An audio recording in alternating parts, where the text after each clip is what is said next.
中国为什么要每年在非洲花费数百亿？这些钱用来发展国内不好吗？在网络上时常有人对中国大力援助非洲表达质疑，认为中国在援非上花费了大量资源，偏偏还有许多非洲国家并不领情，不时闹出排华事件，简直像是人傻钱多的冤大头。但是中国对非洲援助真的是这些人所想的那样，是在花冤枉钱吗？中国对非洲的援助最早开始于1956年，当时的对非援助确实是主要基于政治考量，单从经济角度看，确实大多有去无回。但是从国家层面来看，做决策时并不能只算经济账。中国对非提供援助的初衷，就是希望能够通过这种方式为中国外交打开局面。对现代史稍有了解的人都知道，新中国成立初期采取了另起炉灶、打扫干净屋子再请客、一边倒三大外交政策。但是很少有人知道，一边倒其实并不符合中国政府的初衷。政府中有许多人，包括一些党内人士，都认为美苏两边靠更加符合中国的利益。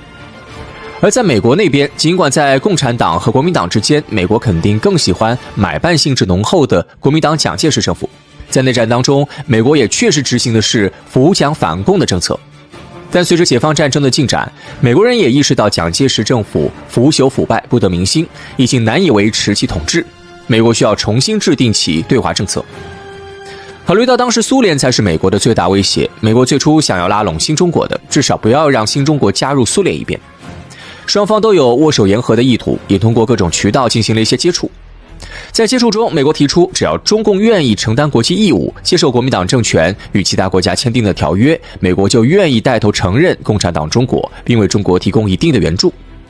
然而，对于中共来说，国家主权完整是不容逾越的底线，坚决要求废除此前政府签订的一切卖国条约，并拒绝承担蒋介石政府在内战期间所借外债。对于美国来说，这属于是到手的利益飞了，他们当然不愿意接受。于是，美国联合其他自由国家一道对新中国进行政治、经济上的全面封锁，意图迫使中国政府妥协。面对经济上的封锁，中国尚可以发扬自力更生、自给自足的传统，不将其放在心上；但是政治上的孤立却是一个极大的麻烦。毛主席就曾经十分担心地表示，如果我们建国后3天还没有国家承认，那就有问题了。在这样的情况下，新中国只能确立了一边倒的外交方针，通过全面倒向苏联阵营，放弃一些外交灵活空间，来换取社会主义对新中国的承认和支持。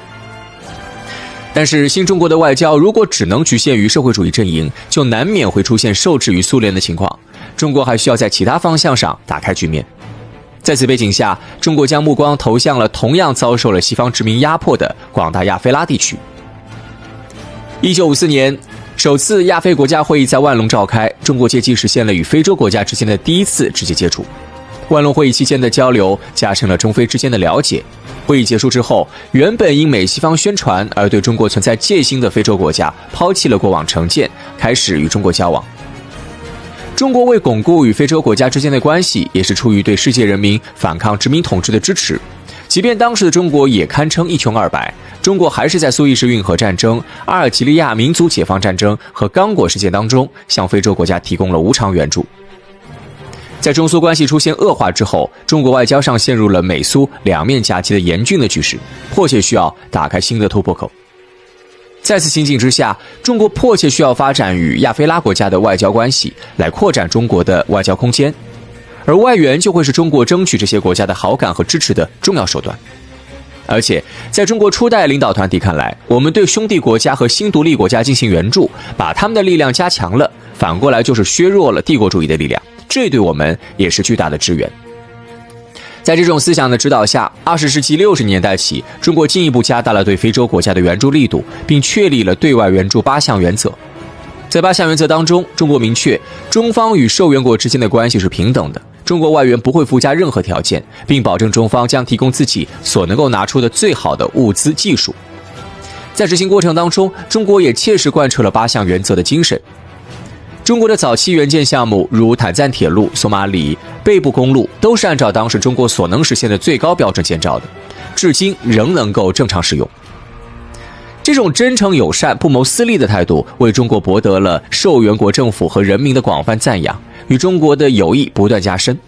而这些非洲国家在外交上对中国的支持，也对中国国际地位的提升起到了至关重要的作用。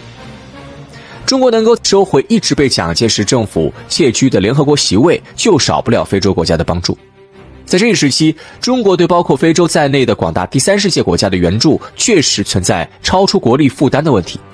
然而，这种在经济利益上的牺牲也为中国换回了巨大的政治利益。从国家层面综合衡量，这种兑换完全是可以接受的。而且，中国经济利益受到的损害其实也没有看起来那么严重，因为中国国际地位的提高也令中国的周边安全环境得到了改善，而和平的周边环境也对国家的建设发展有着至关重要的意义。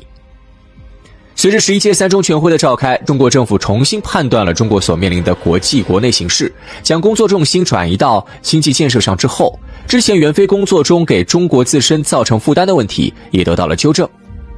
中国政府指出，虽然援助第三世界国家是中国作为社会主义国家不可推卸的国际义务，但在执行过程中也需要量力而行，不能超出自身的能力范围。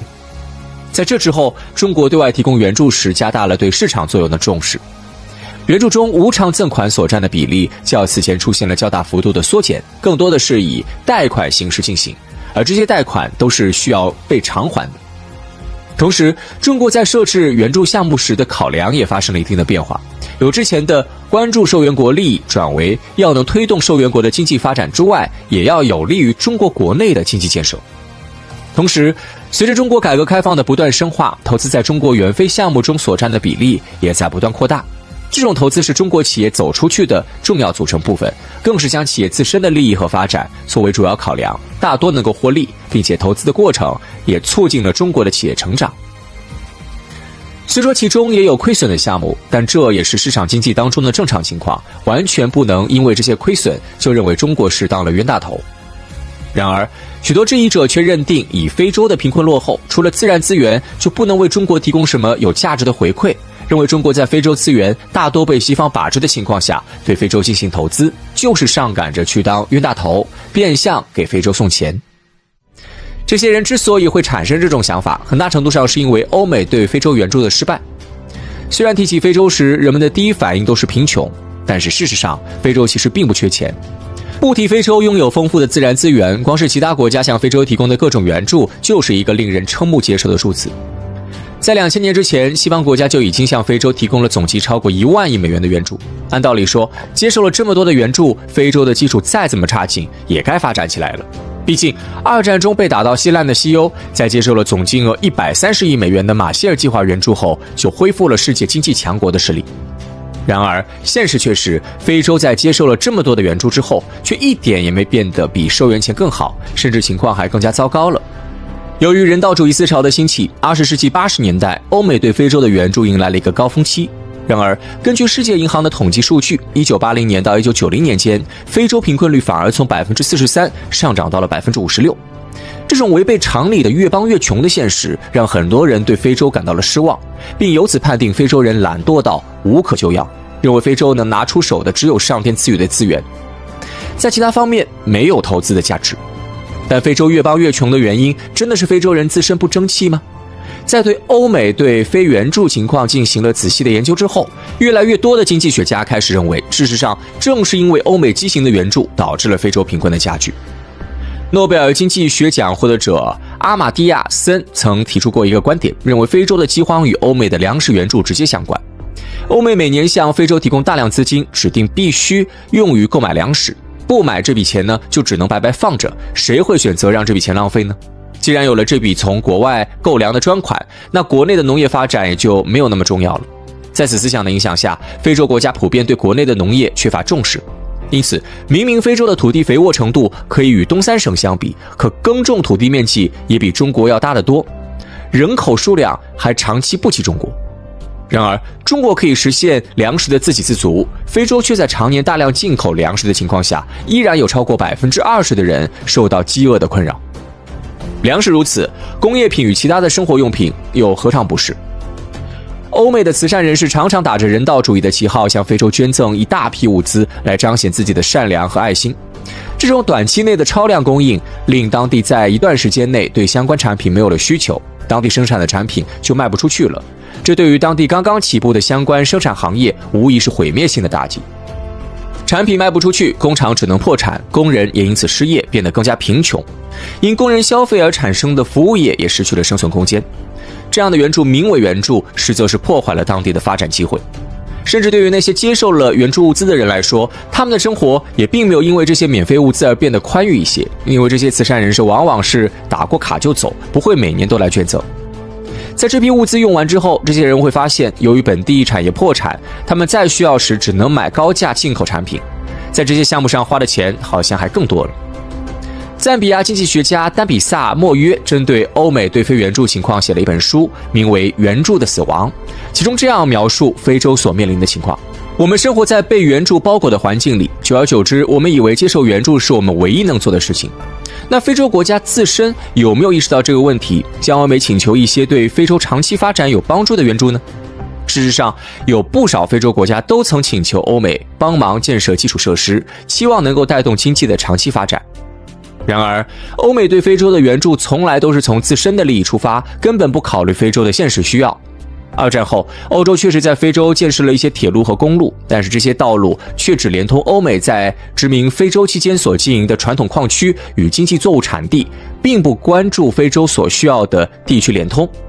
又比如，加纳曾经希望建设一座大坝来推动国家的工业化发展，并为此向美国请求援助。在加纳政府的请求下，美国同意为加纳设计大坝，但是美国不顾加纳的经济承受能力，直接设计出了阿克松博大坝这样一个围出了世界最大水库的超级大项目。加纳一开始也觉得自己财力有限，没必要一上来就造这种超大型水电站，但美国劝说加纳，阿克松博大坝建成之后，加纳就再也不用为电力发愁了，这是功在当代利在千秋的好事。加纳政府听信了美国专家的说法，却没想到这其实是一个巨大的陷阱。如果说是一个小型水电项目，加纳挤一挤说不定还能够负担，但是现在项目规模大了，所需要用到的钱也就更多了，加纳的资金就出现了极为严重的缺口，只能靠援助来补足。为了获取美国的资金支持，加纳只能向美国让步，允许美国资本入股沃尔特铝业，向美国出卖了加纳的国家利益。并且原本除了请求美国援建水电站，加纳还希望美国能够在配套工业、社会基础设施方面提供支持。但是现在，美国声称援建大坝已经花费了很多资金，不愿意提供其他援助，加纳甚至连辩驳的理由都找不到。而这造成的结果就是，阿克松博大坝确实建成了，但是加纳政府所期待的促成产业升级的效果却完全没达到。加纳的工业产业还是只能停留在初级矿产加工的阶段。而且由于加纳的工业没有得到发展，阿克松博大坝发出的电加纳根本用不完，只能白白浪费，政府还不得不负担远超小型水电站的维护费用。总之，由于欧美处处从自身利益出发，非洲请求欧美援建的项目能够得到欧美批准的那些，往往对于非洲发展的作用有限，还伴随着对非洲资源的掠夺，对非洲来说堪称得不偿失。当然，欧美也有一些富有良知、真心希望非洲摆脱贫困的人，他们也推动过一些卓有成效的援助项目。但问题在于，这些项目往往全程由欧美专家来主导，缺乏当地人的参与，导致在当项目取得成果、专家撤离之后，当地缺乏维持能力，最终逐步倒退援助开展前的状态。就欧美的这种援助方式，非洲会越帮越穷，实属是再正常不过了。欧美也不是不知道自己的援助方式当中的问题，但他们本就不是真心想要帮助非洲发展，而是希望通过援助加强对非洲的控制。这一点从90年代欧美以非洲国家没有建立民主政治为由，对他们进行援助制裁一事当中展现得淋漓尽致。只有非洲一直穷下去，离开他们的援助就活不下去，他们以援助控制非洲的手段才会一直有效。欧美当然不会去纠正他们援非当中所出现的问题。但是欧美的无效援助没能让非洲发展起来，却并不代表非洲真的没有发展潜力，不存在浪费市场。事实上，非洲每年都要进口大量的工业品以满足本土的需求，而这也成为了非洲至今依旧贫困的一个重要原因。卖资源挣的那点钱全被工业剪刀差收割，没钱支持发展。其中的许多产品所需要的技术含量其实并不高，但是欧美为了能够持续拿捏非洲，就是不肯帮助非洲取得在自主生产的能力。而中国与欧美不同，是真心想要帮助非洲发展的。面对非洲经济落后、资金匮乏、人才短缺的状况，从一开始就确定要从生活必需品入手，逐步帮助非洲走上自力更生道路。中国援非的第一批成道项目当中，就包含了几内亚的火柴和卷烟厂、马里糖厂和茶叶厂、刚果棉纺织厂等切实解决非洲人民生活需求项目。这些项目大多至今仍能够正常运营，并持续为当地政府带来收益。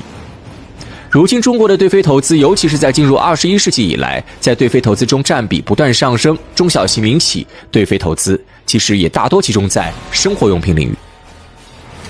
对于这些企业来说，由于他们的技术水平、资金实力有限，在国内的产品供应已经过剩，品质价格已经严重内卷的情况下，如果他们留在国内，结果很可能是因为卷不过友商最终破产。但是到了非洲，情况就不一样了。由于非洲民众生活相对贫困，他们对于这些产品的品质要求没有那么高，只要便宜耐用，就不会挑剔其他细节。这些中小型民企的技术完全够用。在本土生产的产品比起进口产品少了运输成本和关税，何况这些产品技术含量有限，对工人要求不高，当地居民经过简单培训就能够上岗，而非洲的人工成本远远低于世界其他地区。由于成本差距巨大，这些产品在当地的售价比起进口产品要便宜得多，自然也备受当地民众的欢迎。更令这些企业高兴的是，非洲地域广阔，人口众多，即使中国出海的企业已经不断增加，依旧连当前的市场需求都填不满，一时半会儿还卷不起来。中国的中小型民企其实是通过投资非洲开辟出的新市场，获得了继续生存发展的空间。而对于非洲来说，中国企业的投资为他们创造了大量就业岗位，帮助许多人摆脱了贫困，并且产品本土化，令非洲国家节省了大量外汇，可以用于投资发展，也是一个巨大的机遇。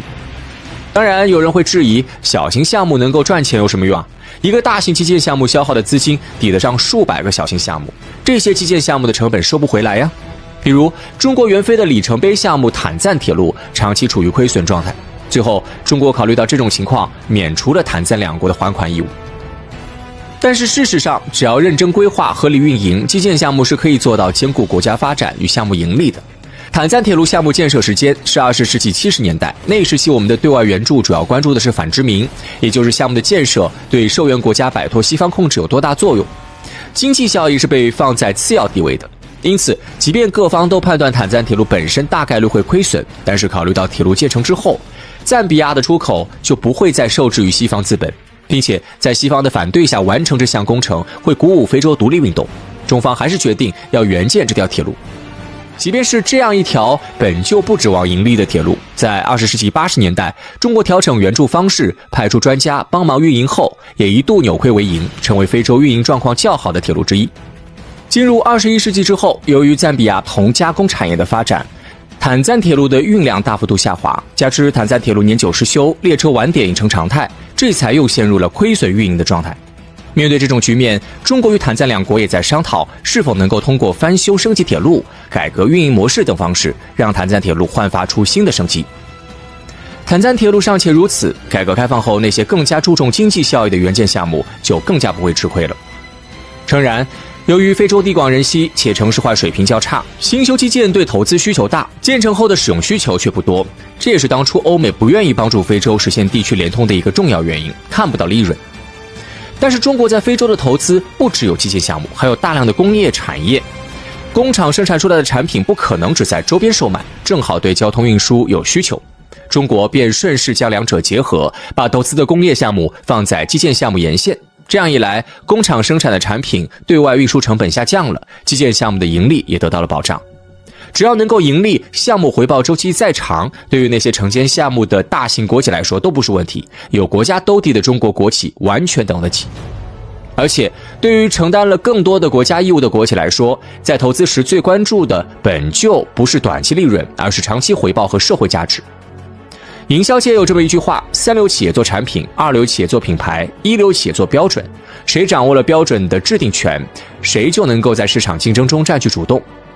由于在工业化进程当中，欧美抢占了先发优势，在制定标准这个领域一直是欧美占据主导地位。中国因为这个吃了不少亏，动辄被欧美以不符合标准为由排除在市场之外。但是随着中国基建的出海，这种情况将会得到巨大的改善。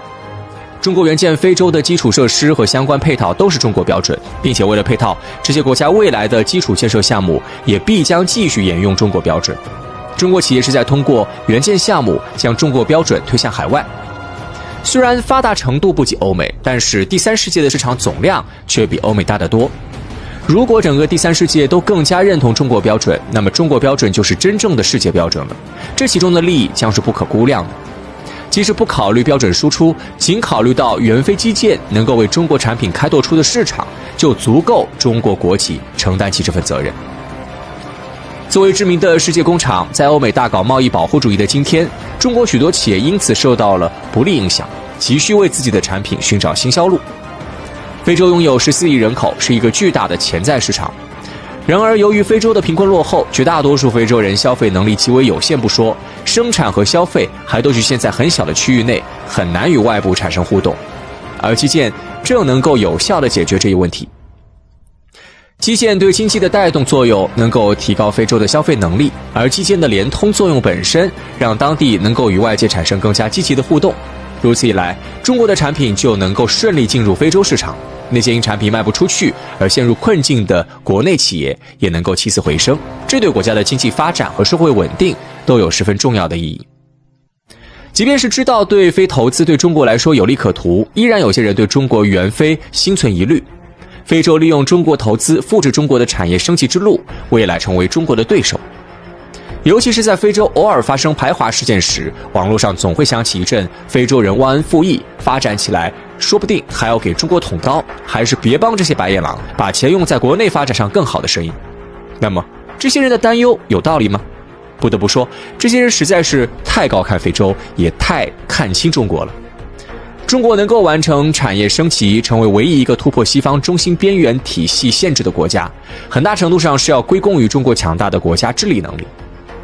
我们看国家基层管理能够深入到乡村街道，能够动员每一个人参与国家建设，看国家统筹发展，在落后时期集中优势资源，推动部分地区先发展起来，再从这些先进地区调拨资源帮助落后地区，实现区域协调发展。只觉得习以为常，理应如此，却不知道这对大多数国家来说是很难做到的。而那些非洲国家就是这不能做到的大多数。非洲尚处于部落时代时就遭到了西方国家的殖民，但是殖民者人少，基层管理上还是更多的依赖原来的部落酋长，部落酋长对于地方的控制力反而得到了加强，并且为了殖民统治的稳固，西方殖民者还在非洲大搞分而治之，挑拨甚至是制造各部落间的矛盾，阻碍其团结融合。在争取到独立之后，由于当时的非洲人受教育程度有限，其知识水平难以独立设计一套国家治理体系。也因为西方的长期影响，大多数非洲国家在国家治理方面还是继续沿用了当年西方为他们设计的那一套体系，这就导致这些国家的中央政府对地区基层的管理控制能力十分有限。这也是明明中国大力帮助非洲各国政府也力主对华友好，民间却会因为对中国不了解，因为个别华人不友善行为，或是欧美宣传的误导而发生排华事件的重要原因。而这种控制力不足，导致非洲基本不可能像中国那样集中力量办大事。由于地盘意识和各地区间的隔阂，任何一个地区都不愿意牺牲自己成全他人发展，也不愿意将自己的发展成果平白让给其他地区，这导致非洲国家在资源调配上面临巨大的困难。在发展对资本需求不大的轻工业时，即使非洲地区各自为政，也不难适应。但是想要向重工业攀登，举全国之力，尚要面临众多困难，想要靠地区力量完成，几乎是不可能实现的。诚然，我们要承认非洲的成本优势，承认非洲发展会导致劳动密集型产业向非洲转移，但是资本从来逐利，在中国经济发展、劳动力成本不断上升的当下，这些产业离开中国是必然的发展。即使没有非洲，还有东南亚、拉美，这种产业转移在短期内确实会给中国的就业造成一定的困难，但是这种情况也并不会持久。由于中国的计划生育政策，上世纪60年代以来，中国的人口出生数量整体呈下降趋势，也就是说，中国的适龄劳动力数量正在不断减少。尤其是近些年，中国出生人口数量直接跌至1000万以下，这个数量甚至还不足1990年时的一半。也就是说，再过30年，等到90一代的中国人到了退休之后，中国甚至可能要面临劳动力不足的问题。为了确保未来中国发展不会因为劳动力不足而后劲不足，中国政府一方面大力推动产业升级，以中国制造取代中国制造，通过机械化和人工智能减少生产所需的人力；另一方面，也在主动推动企业出海，将对劳动力需求大、产品附加值低的生产环节转移到其他发展中国家，利用当地的人力资源来满足企业对劳动力的需求。但与西方搞产业分工就是为了收割广大发展中国家不同，中国秉承着人类命运共同体理念，旨在通过构建全球制造业分工体系，实现优势互补、共同发展。在这种精神的指引下，中国提出了"一带一路"合作倡议。非洲拥有丰富的自然资源和人力资源，与中国经济互补性很强，还是中国长期以来的好朋友、好伙伴，自然积极响应"一带一路"倡议，成为了其中的关键一环。在"一带一路"的框架下，中非之间的合作水平空前深化，中非双方都从中获利颇深。对于非洲来说，中国正在帮助他们解决基础设施瓶颈和资金短缺问题，为非洲经济走上可持续发展之路注入了强劲的动力。对中国来说，与非洲之间不断增长的贸易往来已经成为中国经济的重要增长点，也是中国应对美西方贸易战的重要底牌。更重要的是，随着"一带一路"影响的不断扩大，美国长期以来用于控制广大发展中国家、迫使广大发展中国家任其吸血的中心外围体系影响力也将不断被削弱，这将促使国际秩序向更加公平合理的方向发展，最终全世界都将从中获益。